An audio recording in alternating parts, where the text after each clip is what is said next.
Friends, வணக்கம் and welcome to Gowri's கறி corner. நாம் இன்னைக்கு பார்க்க போகிற ரெசிபி கத்திரிக்காய் காராமணி சாப்ஸ். 1 கிலோ கத்திரிக்காய் எடுத்து நல்லா வாஷ் பண்ணிவிட்டு நீல வாக்கில் கட் பண்ணி தண்ணியில் போட்டு வச்சுருக்கேன்.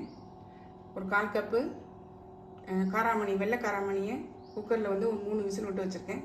ரொம்ப குழையவும் கூடாது, அதே சமயத்தில் வெந்திருக்கணும், இந்த மாதிரி இருக்கணும். வெங்காயம் ஒரு மீடியம் சைஸ் வெங்காயம் 2 சின்னதாக கட் பண்ணி வச்சுருக்கேன். மீடியம் சைஸ் தக்காளி சின்னதாக கட் பண்ணி வச்சுருக்கேன். இஞ்சி பூண்டு paste 1 table spoon, 1 table spoon அளவு குழம்பு மிளகாய்த்தூள், 1/2 டீஸ்பூன் மஞ்சள்தூள், 1/2 டீஸ்பூன் தனி மிளகாய்த்தூள். அடுப்பில் கடாய் போட்டு எண்ணெய் விட்டுருக்கேன். எண்ணெய் சூடாகிட்டு கடுகு, ஜீரகம் 1/4 டீஸ்பூன், ஒரு சின்ன கட்டி பெருங்காயம், வெங்காயம் சேர்த்துக்கலாம். வெங்காயம் இந்தளவு வதங்கினா போதும். கொஞ்சம் கலர் சேஞ்ச் ஆகிருக்கு பாருங்கள்.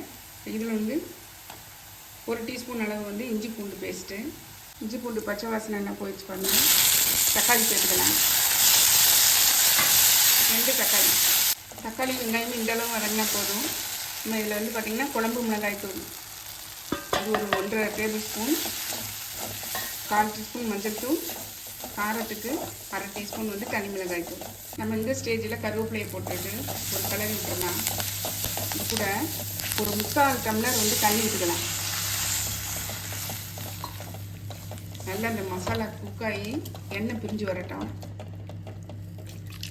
அது கொதிச்சிட்டு இருக்க நேரத்தில் நான் பாருங்கள் 1 கைப்பிடி அளவு முந்திரி பருப்பு இதில் சேர்த்துக்கிறேன். இதை ஒரு ஓட்டு ஓட்டிட்டு காமிக்கிறேன்.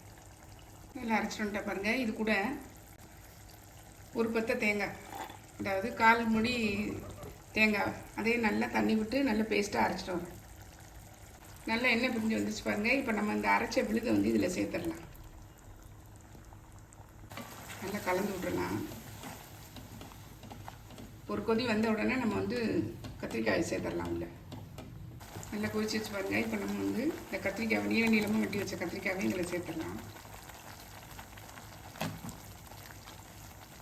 கத்திரிக்காய் நல்லா இதில் வேகட்டும்.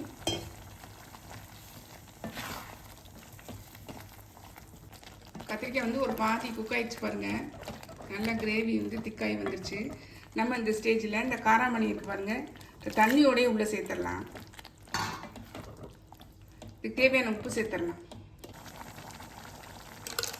நல்லா கலந்து விட்டுடலாம். வேகட்டும்னு கொஞ்சம் நல்லா ரெடி ஆகிடுச்சு பாருங்கள். நம்ம இப்போ கொத்தமல்லி தழை தூவி பரட்டி விட்டுட்டு நம்ம பைய இறக்கிடலாம். ஒரு டேஸ்டியான கத்திரிக்காய் காராமணி சாப்ஸ் ரெடி. என்னுடைய கத்திரிக்காய் காராமணி சாப்ஸ் செம்ம டேஸ்டி.